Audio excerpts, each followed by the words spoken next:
The Antarctic opera, Do Penguins Sing? Picture this: a penguin standing on the icy floors of Antarctica, but instead of a usual squawk, it belts out a note like a world-class opera singer.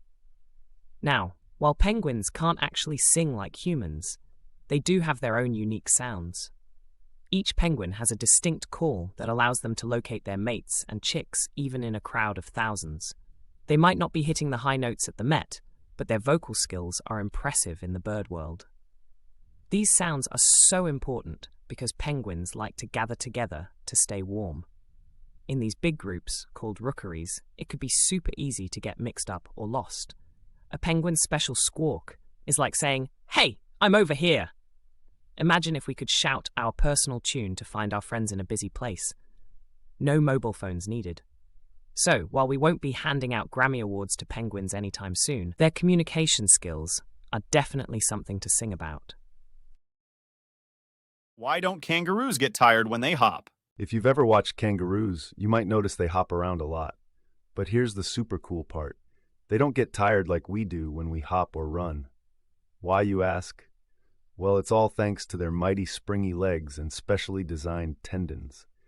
These tendons in their legs work like rubber bands. When a kangaroo hops, the tendons stretch and then snap back, kind of like how a slingshot works.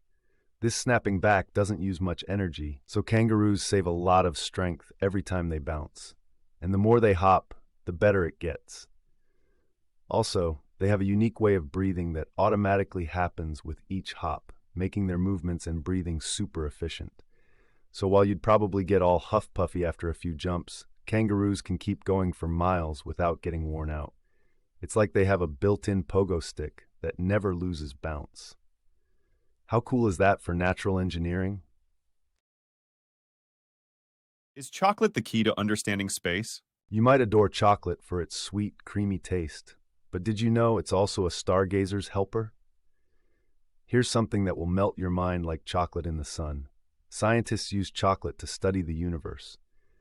In space, there's this thing called cosmic microwave background radiation, which is like the afterglow of the Big Bang. Now, when chocolate melts and then hardens back up, the way it gets solid again kind of looks like what happened right after the Big Bang. The little crystals in chocolate give clues about cooling patterns, similar to those in the early universe. So studying chocolate helps scientists understand the big cosmic mystery of how everything cooled down and came together billions of years ago. Imagine that. Munching on a chocolate bar could be like holding a sweet slice of the universe's own recipe. It's like every bite is a bite out of space-time. So next time you have a chocolate, think about how it's not just a treat, it's a tiny, tasty physics lesson.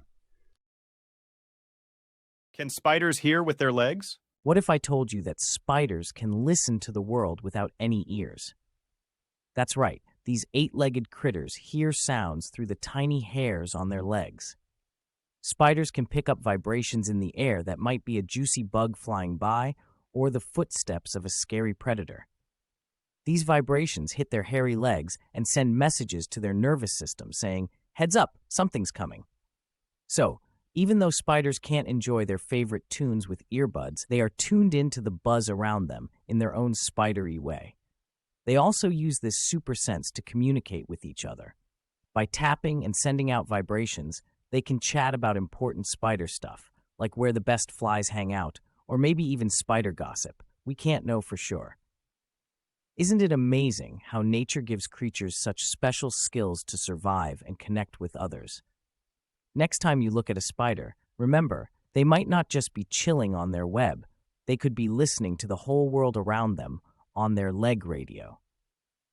Feathery fact: the bird that flies months without landing. Imagine being on a flight for months without ever touching down. Sounds tiring, right? But there's a bird that does exactly that. The common swift takes the art of flying to a whole new level. These incredible birds spend almost their entire lives in the air, even eating insects while zooming through the sky. Scientists have found that some swifts can fly for 10 months straight without landing. That's like flying nonstop from January to October. How do they sleep? Well, they catch their Z's on the wing too, taking power naps in midair by shutting down parts of their brain. They're the ultimate multitaskers of the sky. Swifts drink by swooping down and skimming the surface of lakes and rivers with their beaks open. And when it comes to raising their young, they take a quick break from their aerial life to nest and hatch their eggs. After that, it's back to the skies. So next time you look up and see a bird, spare a thought for the swift, the high flyer that barely ever lands. Quite the feathered marathon, isn't it? Buzzworthy fact. What's the deal with forever honey? Ever heard of a food that never goes bad? Sounds like magic, right? Well, honey is this natural wonder. Archaeologists have found pots of honey in ancient Egyptian tombs that are over 3,000 years old and still perfectly good to eat. So what's honey's secret to staying sweet and fresh forever?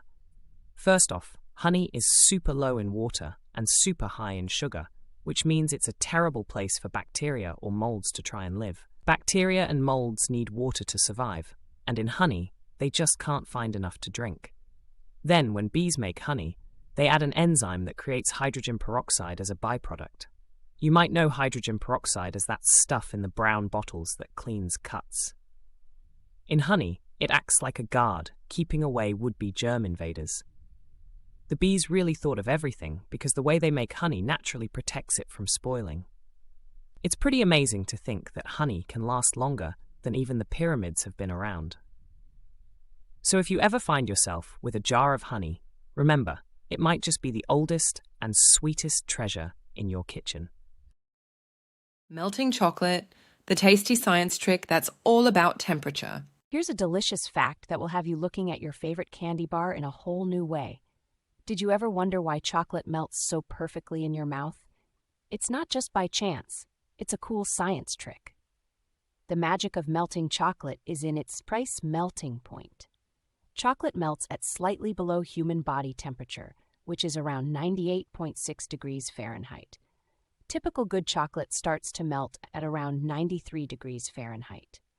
That's why when you pop a piece of chocolate into your mouth, it feels solid at first, but quickly starts to melt away. This isn't just a happy accident. Chocolate makers are like wizards in their own right. They carefully mix the cocoa butter with other ingredients to get that melt-in-your-mouth effect. Cocoa butter has this special property where it can crystallize in different forms, but there's one special crystal form that makes the chocolate snap when you break it, yet still melts smoothly on your tongue. That's why sometimes if chocolate melts and rehardens, it doesn't feel quite the same. So next time you munch on a chocolate bar, remember you're experiencing a mini science experiment in every bite. Elephants and their silent speak, the invisible conversation among giants. Did you know that elephants can talk to each other with sounds we can't even hear? They've got a secret way of chatting that's like a superpower. These massive animals use low-frequency sounds, called infrasound, to communicate. These sound waves are so low, humans can't pick them up with our ears. They're below what our ears are tuned in to hear. Elephants can say hello, warn each other about danger, or even call for a buddy over distances as far as 6 miles away. This is like shouting to your friend across 100 football fields and hoping they hear you. The ground helps out too, because it carries the sound waves even further. That means sometimes they chat through their feet. This amazing way of talking keeps the elephant squads in touch without attracting attention from predators or poachers. Keeping their communication on the down low with these rumbling messages helps them survive. So the next time you see an elephant, just think, they might be having a whole conversation that you're totally clueless about. Could honey be the secret to a bear's sweet power? When you picture a bear in the wild, what's one of the first things that comes to mind? It might be a big, furry bear with its paw in a beehive, scoffing down a mouthful of honey. But why do bears love honey so much? And is there something special about it? For starters, honey is packed with energy. In the wild, scoring a high-energy snack like honey gives bears a big boost, especially when they're getting ready to hibernate for the winter. They need to eat a lot to build up their fat, and honey is like a calorie-packed treat for them. But honey isn't just all sugar and calories. It's also got vitamins, minerals, and antioxidants. Antioxidants are natural substances that can help repair damage in the body. Plus, honey never spoils. It can last forever if it's kept properly, making it a reliable resource for bears, and us too. So next time you see a bear on TV diving into honey, you'll know it's not just about the sweet taste. It's a clever energy strategy.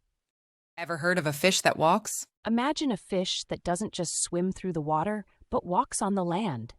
Sounds like something from a sci-fi movie, right? Well, it's real, and it's called the mudskipper. Mudskippers are super weird fish that can use their fins, not just for swimming, but also for walking on muddy shores. Unlike most fish, they spend a lot of their time outside the water, and they can breathe through their skin and the lining of their mouth, which is pretty much like fishy magic. This lets them hang out on land for a good while. They're like the acrobats of the fish world, as these cool creatures can even climb trees and do big jumps to show off when they're trying to get the attention of a potential fishy mate. It's like they've got their own underwater gymnastics show going on. But remember, next time you're at the beach, if you see a fish walking, don't freak out. It's just a quirky little mudskipper doing its thing. Follow me for more fun facts.